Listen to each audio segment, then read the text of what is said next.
Welcome back to It's Not Normal, the podcast, episode 48.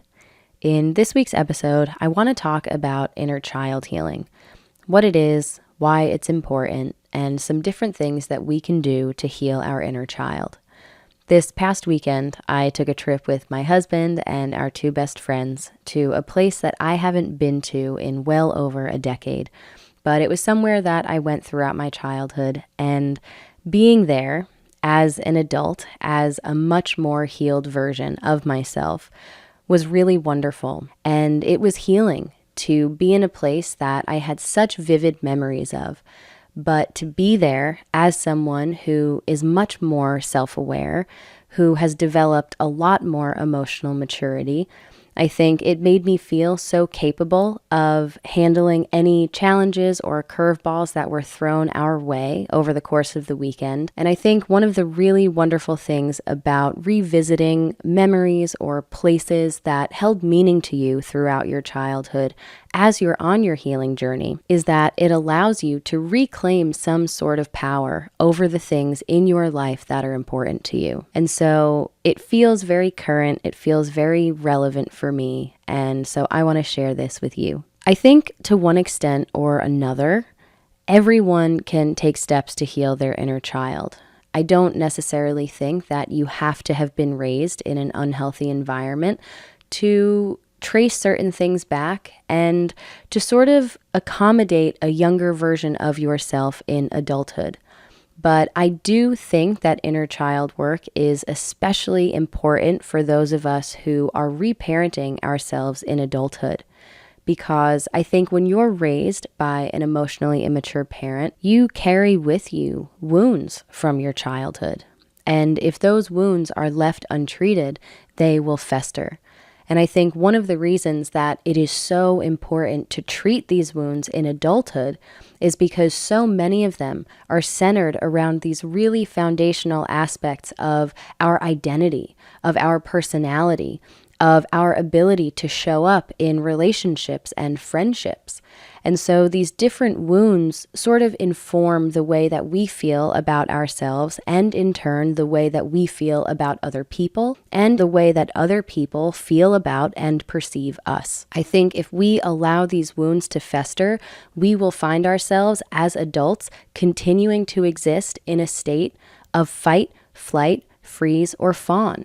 We will constantly be feeling stressed. We will constantly be feeling triggered. And that can make simply existing feel so overwhelming. And so it is crucial to address these different wounds and to make an effort to actually treat them. One of the ways that I think you can tell that you might benefit from doing some inner child work is if you find yourself reacting to something in a way that is either disproportionate to your age or to the thing that you're reacting to.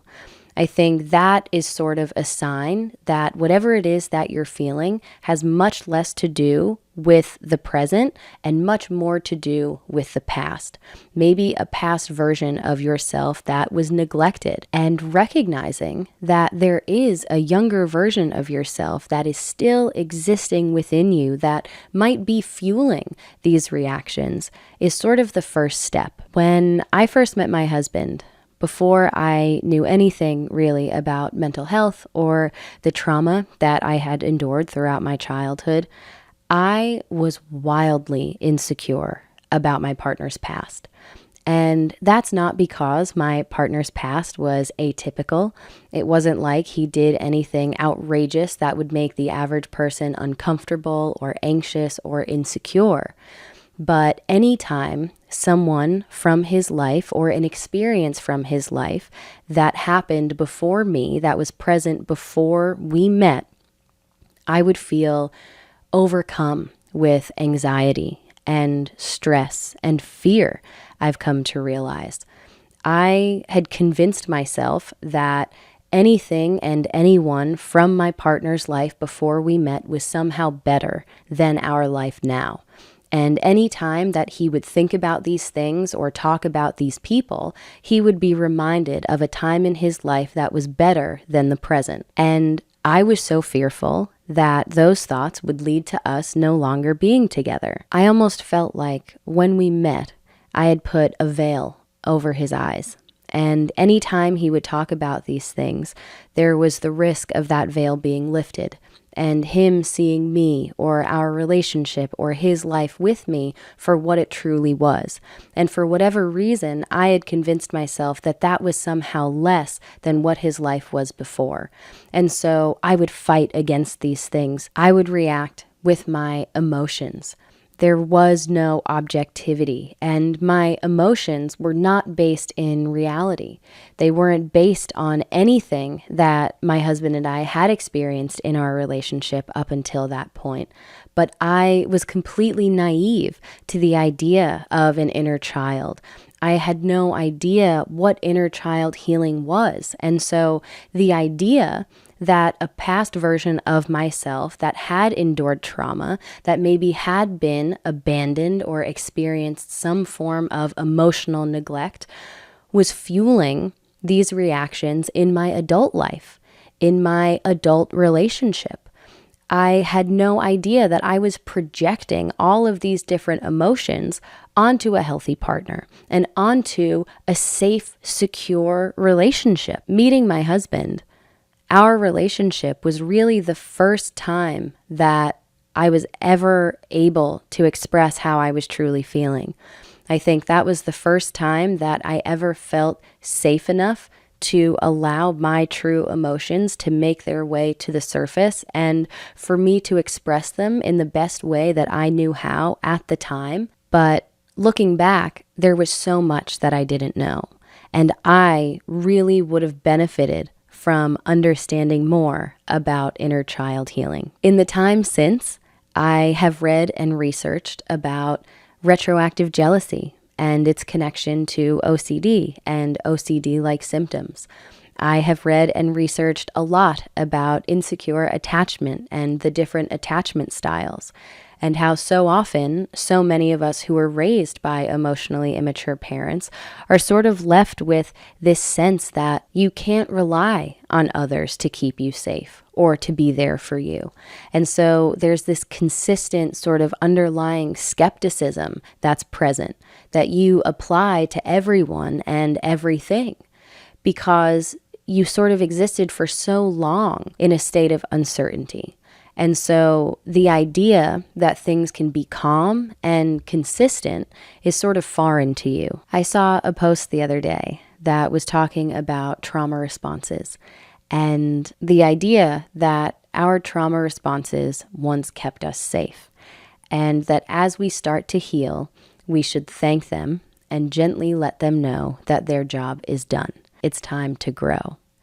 And I thought that that was really wonderful because a lot of what has helped me on the path to forgiving myself is learning how to validate my trauma responses and recognizing that there was a time in my life where I developed that skill or that coping mechanism, that particular behavior, because that's what I needed to do in order to survive, in order for me to secure the attention or the support of the person or people that I was dependent on.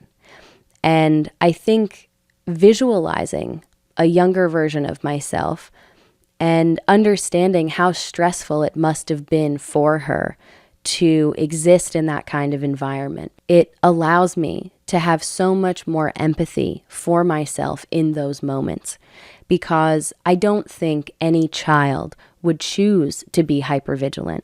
I don't think any child would choose to constantly be in a state of fight, flight, freeze, or fawn. There are so many different situations that we find ourselves in throughout childhood when we're raised by an emotionally immature parent that we as adults would never want a little one in our lives to find themselves in. I would never want a young person in my life to feel unsafe around me, or to feel like I was a volatile and unpredictable presence in their life.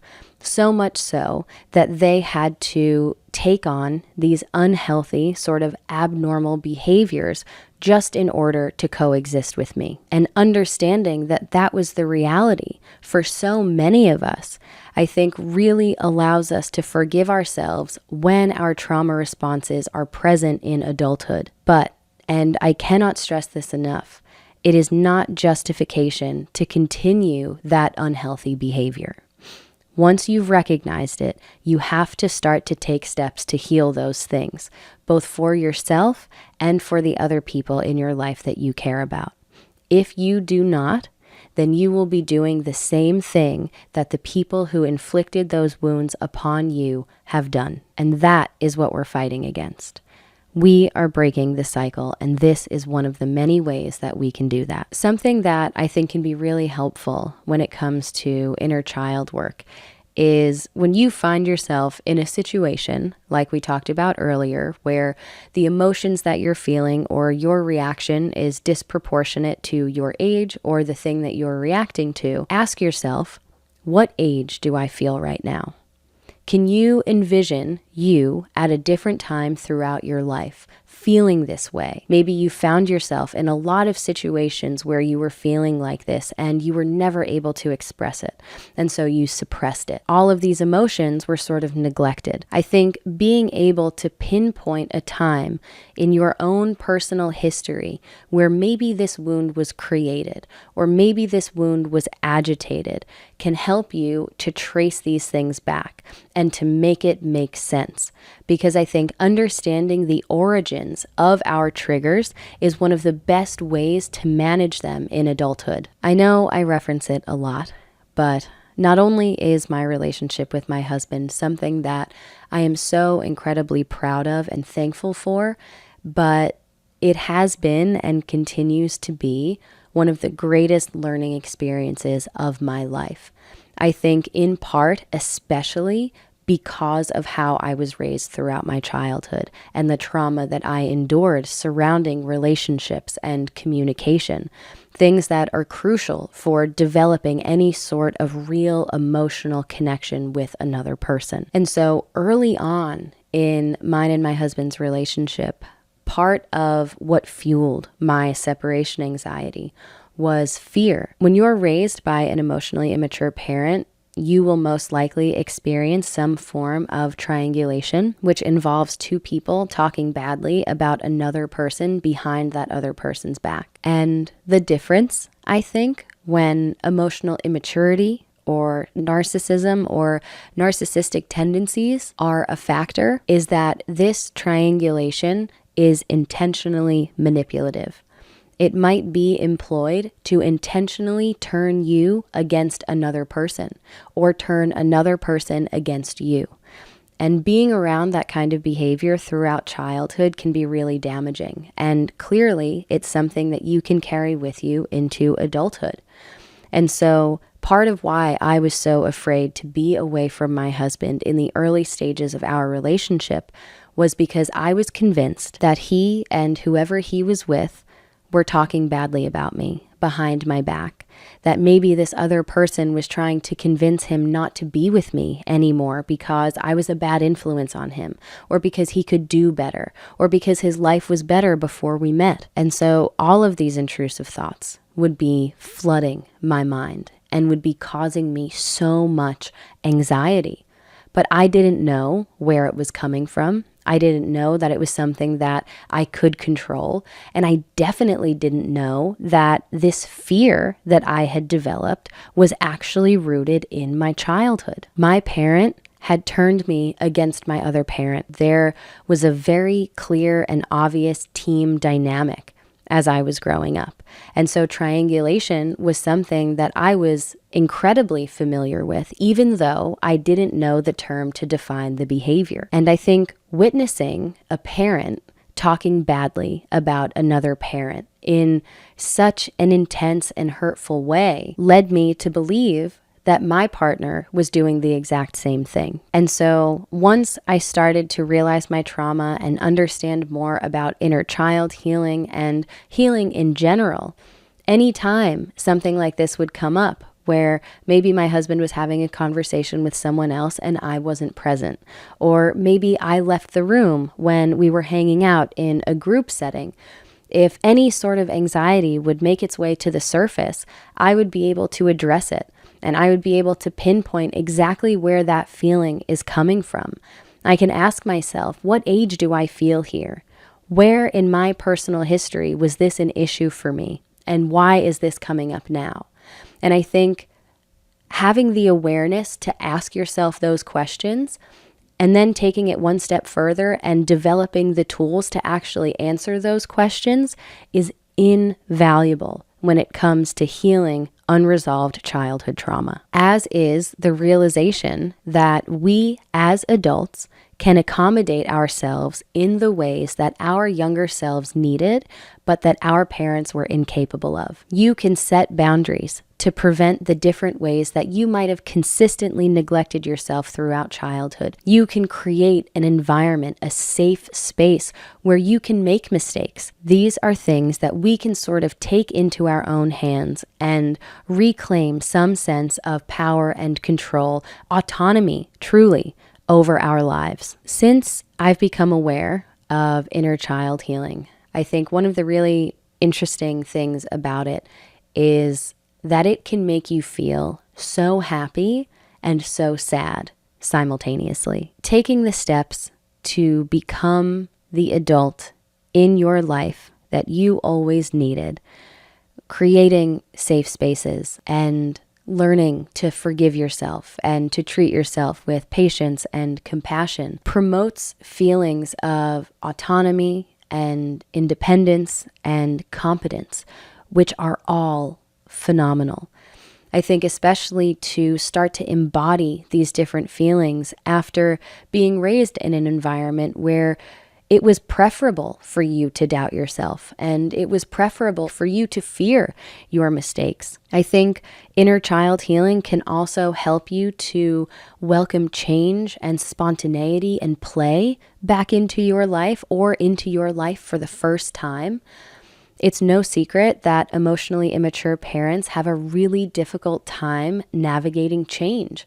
And I think sometimes spontaneity and silliness, those things can sort of pale in comparison to whatever it is that our parent is feeling. And so regardless of what we might want to do throughout childhood, that childhood innocence or bliss that so many people talk about experiencing can sort of fall by the wayside because it's not as important as making our parents happy. And so I think healing our inner child can sometimes include reintroducing or introducing spontaneity and play into our lives. Understanding that not everything has to be hard, not everything has to be serious, can really sort of lighten things up. And of course, it helps you to better understand and manage your triggers in adulthood. I think these are some of the things that I have discovered along my path of inner child healing that have made me feel really happy.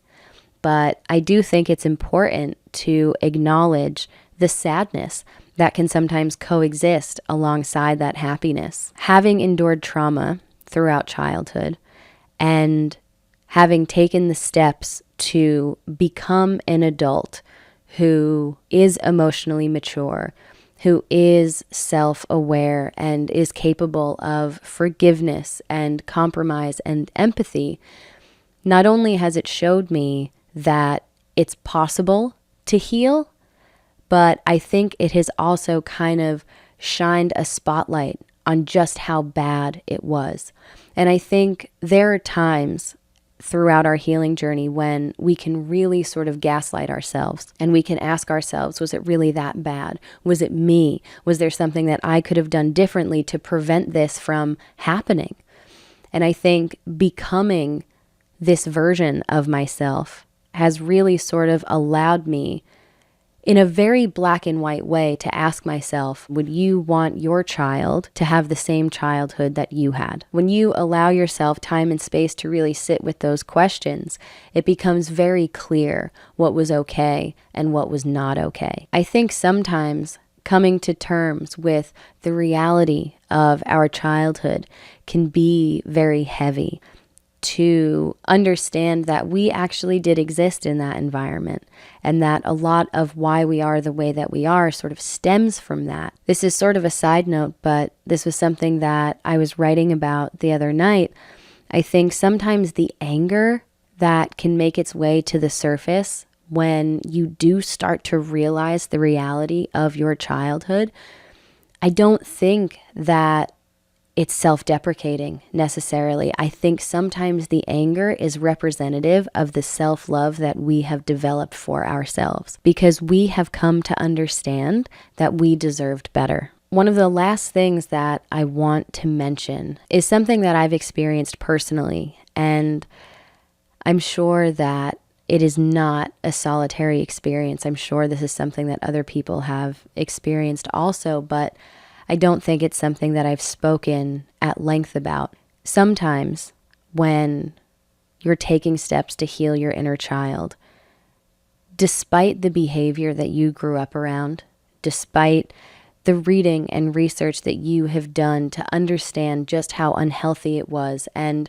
to feel justified in your decision to distance yourself or go no or low contact because boundaries, because no more people pleasing, all of these very real things. I think despite all of that, you can still have moments where you want your parents. And this past weekend brought some of those emotions to the surface for me.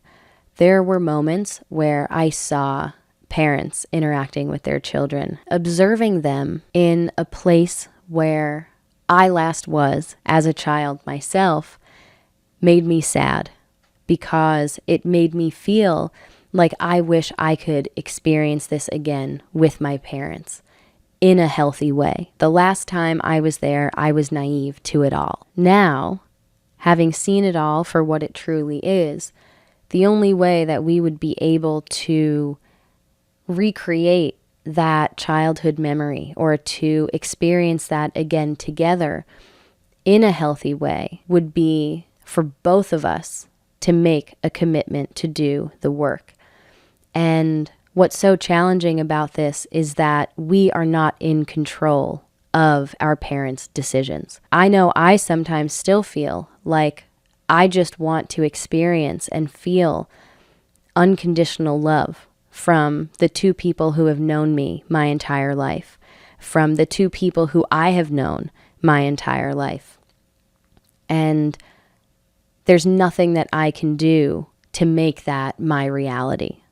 And I think that that can be a really difficult thing to come to terms with as we get older. And I think it's something that can sort of make its way to the surface as we revisit these past experiences or these past memories. And so I think something to be aware of as we take steps to heal our inner child, specifically if we are revisiting memories or experiences that in the past we have shared with our parents, that it might make it very clear just how much things have changed. Immersing yourself in a particular environment, maybe one that you haven't been in for a long time, whether it's sights or sounds or smells, it might make these memories feel very real for you.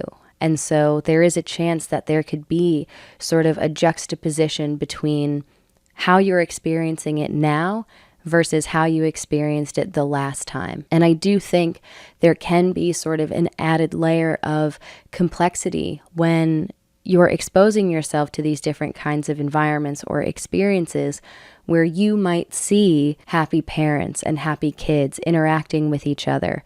You're sort of getting a glimpse maybe back into that childhood innocence that you might have once experienced. And that can be painful. That can be really challenging to sit with. But it's not enough to get in the way of you taking steps to do the inner child work, because it is so important. And because the pain or the sadness or the grief that you might be sitting with has its home in the past, in relationships and experiences from your past that you're dealing with in the present.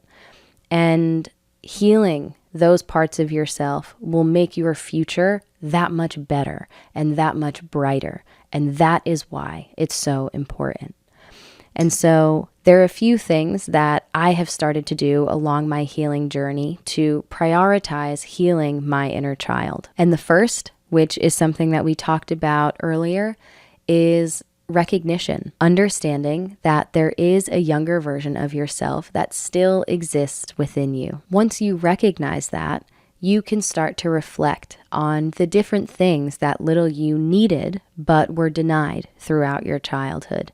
And you can create a space where all of those different things are accommodated so that you can live a life that is much more comfortable, that is much more aligned with who you truly are. Something else that you can do, which is sort of reminiscent of this trip that I took this past weekend, is revisit old memories and create new traditions. While this can be painful and it might bring to the surface feelings of anger, sadness, grief, or resentment even, I do think that it allows you to regain some form of power over your own life. Just because the people in your life that you experienced these sentimental moments with, that you created these meaningful family traditions with, are no longer a part of your life, that doesn't mean that those traditions can no longer be a part of your life either. These things are allowed to retain meaning, even without the people who are tied to them. And you are allowed to modify them and adjust them to better suit your life now and to carry them with you into your life moving forward. You can redefine the experience and how you feel about it. And in time, this thing can once again become a happy and positive memory. And lastly, one of the things that I think that we can do to really help us get in touch with our inner child is to create some sort of a dialogue.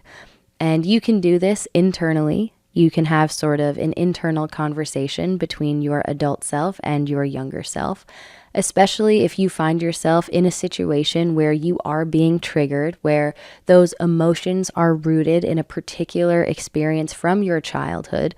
You can sort of parent yourself in the way that you needed at that time in your life now, as an adult.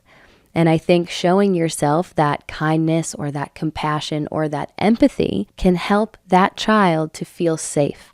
And I think in turn, that can help to calm our adult selves. But if you want to take this one step further and make it more of a physical representation of this conversation, you can write your younger self a letter. And this can be a very general letter about the way that you're feeling or where you're at in your life now. Or if you're dealing with a particularly stressful emotion or situation and you're trying to better understand where it's coming from or the things that you can do to feel okay about it, maybe zero in on that time in your life and address that specific version of yourself. So much of healing, I think, is about developing a deeper understanding of not only who we are, but also who we were. And inner child healing is an integral part of that. And so I invite you to recognize the little you within yourself.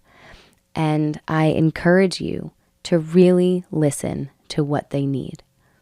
And I hope that in doing so, that brings some positivity or clarity to your life as an adult. With that, I think I'm going to be wrapping up this week's episode. If you enjoyed it, please be sure to like our video and subscribe to our channel on YouTube. If you're listening on Spotify, please be sure to leave us a rating. I will be back next week with another episode of It's Not Normal, the podcast.